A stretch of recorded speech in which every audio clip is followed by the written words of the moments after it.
resources into forcing the Lucas pick from Homeboys. It had better pay off. Roundel gonna need to play a strong game here on the Valentina, or it will all have been for nothing. Let's see if Homeboys can continue cementing their position in the upper bracket in game number 2. Yep. Oh. What? It just started, Ivan. Oh, hold on. That was first blood. Thank goodness Roundel hit level 2. Yeah, they cleared the wave just in time. Nova Escobar's like, I got nothing to punch. I can't heal you, sir. He's like, thumbs up. Okay, no worries. Let's look at the emblems. Master Assassin for Melcutie. He's confident he can beat Rough here. Yeah, so even early trades, he definitely hurts slightly more.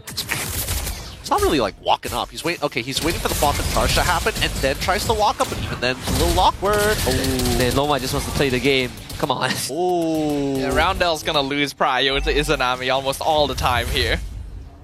No going around that. Yeah, I take such an aggressive angle. Because I was looking at Uni, and it didn't look like he got much of a leash in the first place. So they played for lane prio. Maybe get like a pulse hook. Maybe get like an advantage in the lane itself by positioning yourself aggressively forward, but it doesn't really look like anybody got punished other than Roundel. Even Izanami wasn't punished, right? He was standing right in front of the enemy melee wave. Let's see. And the 10 in the bush.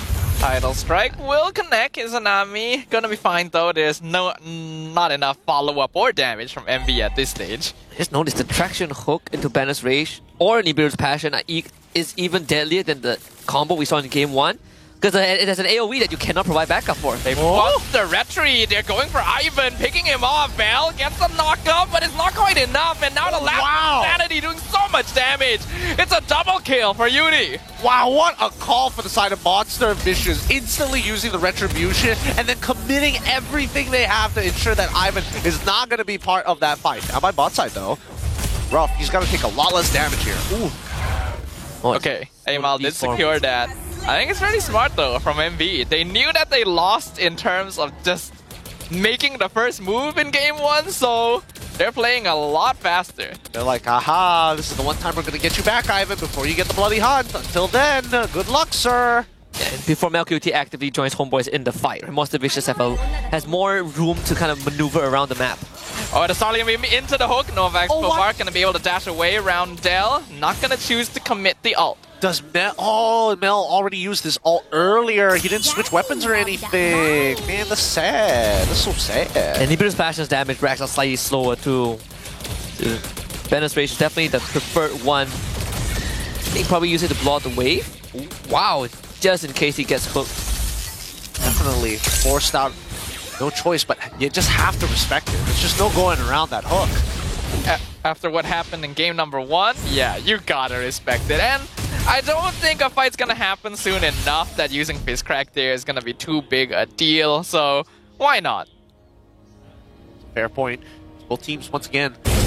Oh, Izanami blasted in the face with the Beast Bomb. I don't know what happened there, but Monster Vicious are striking back. Man, Lucas Range, what a strong hero. Izanami flies over the wall, gets chased down underneath his tier 1. Roundel just got the Unleash the Beast back, and this purple buff is pretty much gone.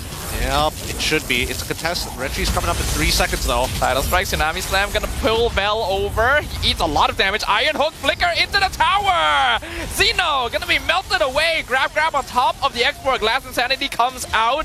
Uni probably didn't need to do that. He's still gonna have the glue on top of him anyway. And Vel continuing the zone because Roundel has ran out of his Sacred Beast form. Homeboys finding 2. Great stuff from Ivan Izanami. Isolating Zeno from the rest of Monster Vicious. He cannot provide any backup, cannot stagger, and Homeboy just goes straight for the full dive. Uni trying to dash in. Last Insanity committed. Who got it? Amal secures the turtle. Now Uni needs to get away. Traction Pulse pulls him back in. That's a dream, man. Pulled back, but the Fizzcrack allows the counter-attack. Xeno saving the fight for his team and picking up a double kill in return. Quantum Charge, maybe, on top of the river current, just gave him way too much speed. Literally, man became speed. Oh my goodness. Can we just have an entire season of this? Like, this is great. Both teams willing to fight. Both teams adapting to be more aggressive than the other. First person who makes a move, that's the one who wins. You have to have that comp. Wait.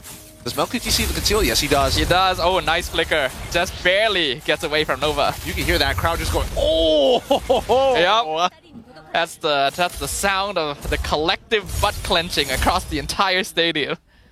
Ooh, the whole team is playing well. Monster Vicious, let's see how long they can actually keep this lead for. Homeboys, they only started getting aggressive once we started hitting close to the 7th to the 8th minute. We don't see a huge snowball happening either, but a 2.6k lead is more manageable. And we're looking to crack this bottom tier 1 too. Homeboy is trying to provide backup, but Uni just puts himself in between the lane and guarantees to rough the tier 1. LQT just completed that BOD. But he's gonna lose his tier 1. Monster Vicious doing a great job with their rotations and feeling a lot more comfortable about it. Yeah, first item priorities have already come through. Uni at least got the brute force breastplate. He wants to go fast. He wants to maintain this pressure against the homeboys at all stages of the game, especially when Izanami is consistently giving triggers. The Lords will be spawning on the top side too. And dealing with Uni is going to be quite a tough one. Weiji has War Axe. No traction pulse too. So no traction hook combo for this upcoming turtle. I think Homeboys might just consider giving it away. Yeah, they're moving away from it. They're going to take the T1 on bot side. They don't mind trading for this, and neither do they have a mid-wave mid to capitalize on mid tier 1. Either way, pretty good. Good adjustments from the side of Monster Vicious, right? Because they're even getting a T1 on that top side, and they're covering him, knowing that there's a majority of the members in the river. It's like all the investment they put into forcing out the Lucas pick from Amal is paying dividends. This X-Borg was clearly always the plan. Traction Pulse pulls Nova back, but Izanami in a really weird spot. Xeno gets the killing spree. That's a mistake. Clearly overextending without the jetpack. I think they need to start recognizing that they can't really go for the traction hook combo as sparingly as they did in game 1. They still got the Winter Crown for Ivan, first item. I think Uni's first item is like a brute force breastplate. Look at the speed that he has. Tsunami Slam gonna pull Vel forward into the crossbow of Tang, and two-man fist crack cuts off the mid side. Monster Vicious are attacking from every single angle. Uni picks up the double kill, and the Bandit's Rage is completely avoided as their frontliners melt away. Roundel, will he be picked up? Looks like yes. MelQT picks up his first kill of the game. Oh my goodness, I can't tell. The projectiles from Granger to Beatrix on Nibiru, you cannot tell whose projectiles is whose. They're just melting into each other at this point. A 4.2k lead for the side of Monster Vicious. At this point of the game, we're expecting that Homeboys are forced to kind of just give up a majority of their objectives over to Monster Vicious. They haven't been able to find those really big picks, and even if they do, right, a lot of them this time round, Ruff, he's not even a main target anymore, but Xeno has been causing a lot of trouble. Oh, Vel has been isolated. So well done by Xeno. Unstoppable streak for Uni. Yeah, this glue, Vel getting a taste of what Xeno went through in game 1. Not able to really do too much. Once they find him, they just blow him up. True damage with the 5 missiles of Uni, but also Monster Vicious, they're scaling up way too fast, and Homeboys, they need some time to breathe and farm up. The Amal is going to show face first, very least. Trying to make sure that they're sticking as close together as possible, because who knows when the next fight is going to break out at this point. Homeboys knows that they're going to really have to depend on MelQT here. Traction Pulse to Scout, doesn't really find anyone. Novax Kobar with the title strike. Tsunami Slam gonna pull Vel back into the team again. 4-man fist crack catch by Xeno! He's got a bone to pick with the Homeboys. Izanami finds the shutdown though. They're funneling in. Crossbow Tank secures a double kill. Ruff gonna melt them down. Monster kill streak for Uni. And Monster Vicious come out on top again. What an adjustment to Homeboys. Ivanami playstyle. Really denying that entire traction hook shenanigan. You don't want to hook Xeno, you don't want to hook Uni, and Nova Escobar has a lot more space to play with this time. Not to mention Roundel stealing the Sacred Beast form, and at any given time can just dive Homeboys. Yeah, I think that Amal, he's really struggling in this game. These fights end too quick. He's not finding the backline targets that he's looking for, right? He can't get on top of Ruff. keeps on moving around. Xeno is a little too tanky for his comfort. Roundel just takes his ult majority of the time. And even Nova X Hobart has a means of escape. Wonder if they want to consider like an early winter crown. Just so if you get kidnapped, you get to stall time. Like, Vel has not been able to play the game at all. His net worth, second lowest in the game. Slightly behind Ivan. Oh, as long as he has gold more than Ivan at the very least. Both getting passive, at least he's getting some passive EXP as well as gold. Nova X Hobart with that conceal, very daunting, right? I'm even trying to figure out, like, why is he walking up that far? He's just scouting. He's just showing his dominance because he knows that his presence alone will cause homeboys to shiver.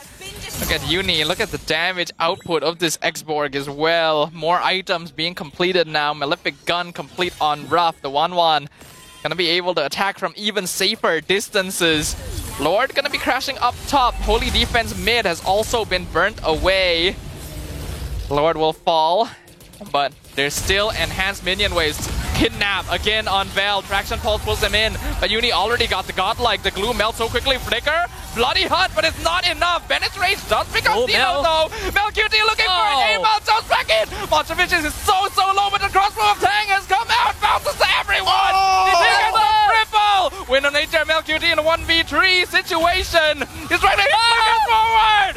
He picks up the 1-1, but he gets shut down. It is going to be a team-wide. Monster Visions have free reign in the base of the homeboys. Vel, he will respawn, but he's 1v3 and he's so squishy. Tsunami Slam, they just kidnap him to the other side of the base. He's trying to stop Uni, but how can one man stop Tree? He's trying to pull him away, but Roundel's still dead.